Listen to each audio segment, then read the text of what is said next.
Assalamualaikum warahmatullahi wabarakatuh. Apa kabar hari ini? Semoga kita senantiasa sehat dan selalu dalam lindungan Allah Subhanahu wa Ta'ala. Amin. Pada kesempatan kali ini, kita akan membahas mengenai riset dan statistik dalam bisnis. Nah, yang pertama yaitu riset. Jadi kita harus tahu dulu pengertian dari riset. Nah, apakah riset itu? Jadi riset adalah proses ilmiah untuk memperoleh ilmu pengetahuan baru dan hubungan-hubungannya untuk memecahkan suatu masalah tertentu.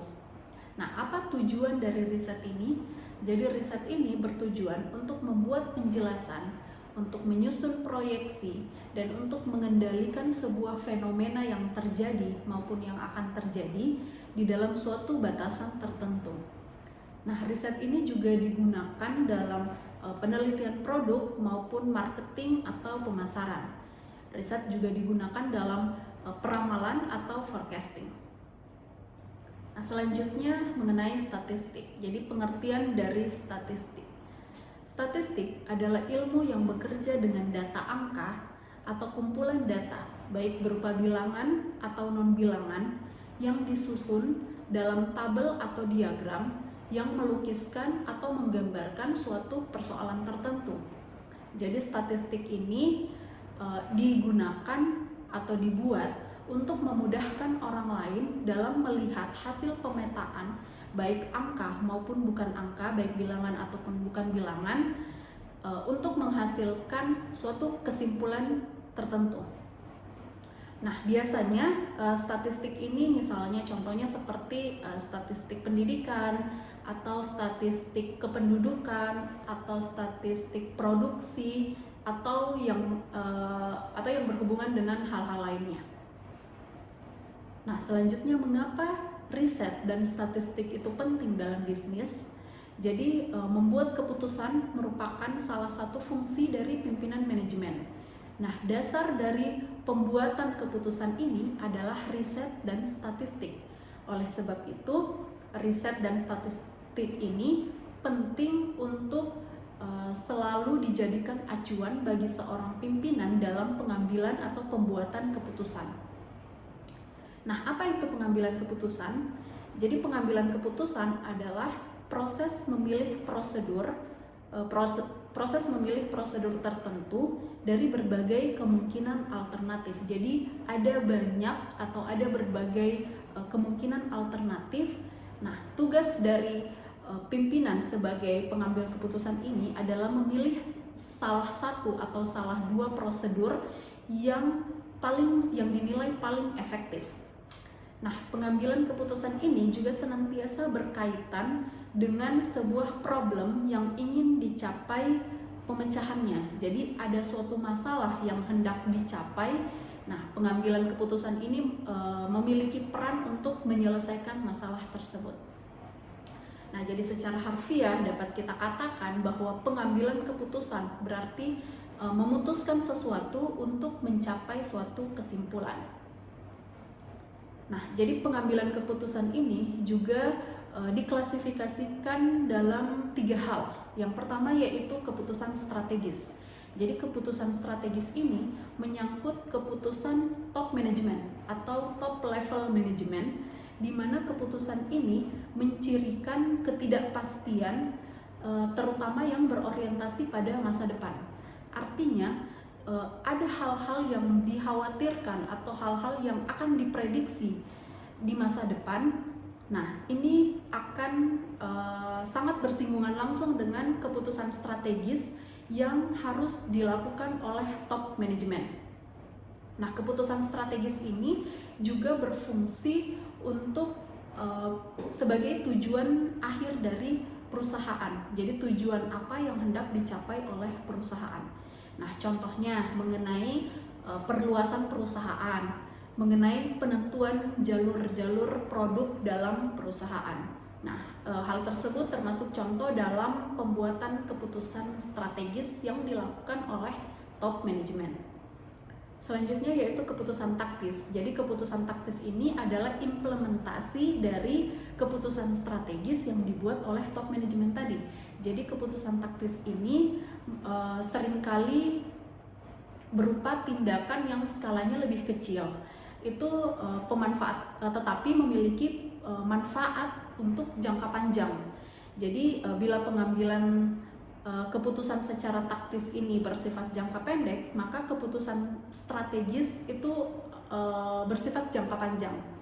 Nah, contohnya adalah memberikan harga yang rendah atas suatu pesanan untuk memanfaatkan kapasitas yang berlebih. Jadi keputusan taktis ini misalnya ada sejumlah penumpukan barang atau produk.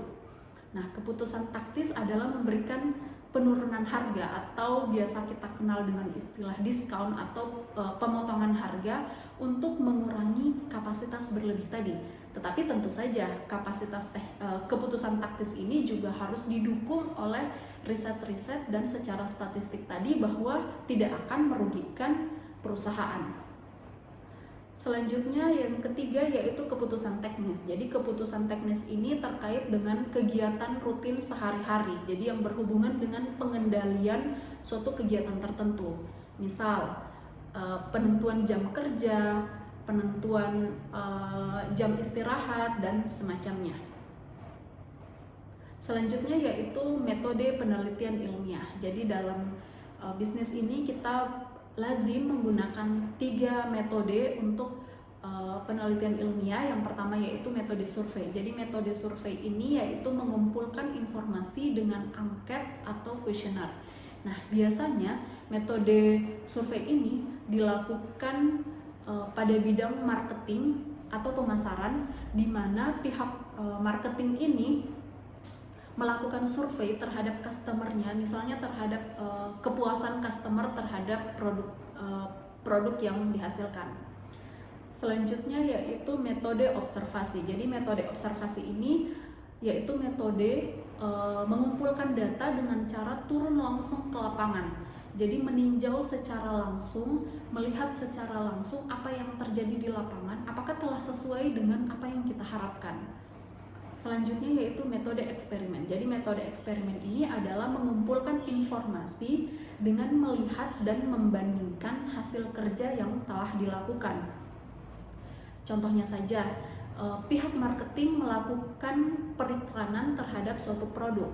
Nah, jadi dalam jangka waktu tertentu pihak marketing ini akan melihat dan membandingkan apakah dengan menggunakan iklan tersebut produk ini mengalami peningkatan penjualan atau tidak. Nah, selanjutnya peran dari riset. Jadi riset dalam dunia bisnis ini merupakan hal yang mutlak karena menjadi unsur atau dasar dalam pengambilan keputusan. Nah, melalui riset ini perusahaan juga dapat menciptakan inovasi-inovasi baru terhadap produk atau jasa yang ditawarkan oleh perusahaannya. Nah, mengapa demikian? Karena riset membantu perusahaan untuk mengetahui atau memahami tren kebutuhan dan tren keinginan yang sedang berlaku di pasar, sehingga menentukan keputusan atau kebijakan itu dapat mempertimbangkan hal-hal tersebut untuk kemajuan perusahaan. Nah, selanjutnya mengenai analisis statistik. Jadi analisis statistik ini juga penting dalam bisnis karena dapat menunjukkan hasil rata-rata capaian suatu pekerjaan dalam perusahaan. Jadi secara statistik capaian kita itu dapat dipetakan secara statistik yang kemudian akan digunakan sebagai bahan pertimbangan bagi pimpinan atau bagi pihak-pihak yang membutuhkan untuk kemudian dijadikan sebagai acuan dalam pengambilan atau pembuatan keputusan ke depannya. Nah, analisis statistik ini juga penting untuk meminimalisir kesalahan-kesalahan atau untuk memperbaiki hal-hal yang dianggap kurang oleh pimpinan yang telah dikerjakan oleh karyawan misalnya. Jadi analisis statistik ini juga bisa untuk meminimalisir kesalahan tersebut, di mana kesalahan tersebut tidak akan diulangi atau akan diperbaiki menjadi lebih baik untuk kedepannya. Nah, sekian materi mengenai riset dan analisis dalam bisnis ini. Semoga apa yang saya jelaskan bermanfaat untuk kita semua. Akhir kata, saya ucapkan terima kasih atas perhatiannya. Assalamualaikum warahmatullahi wabarakatuh.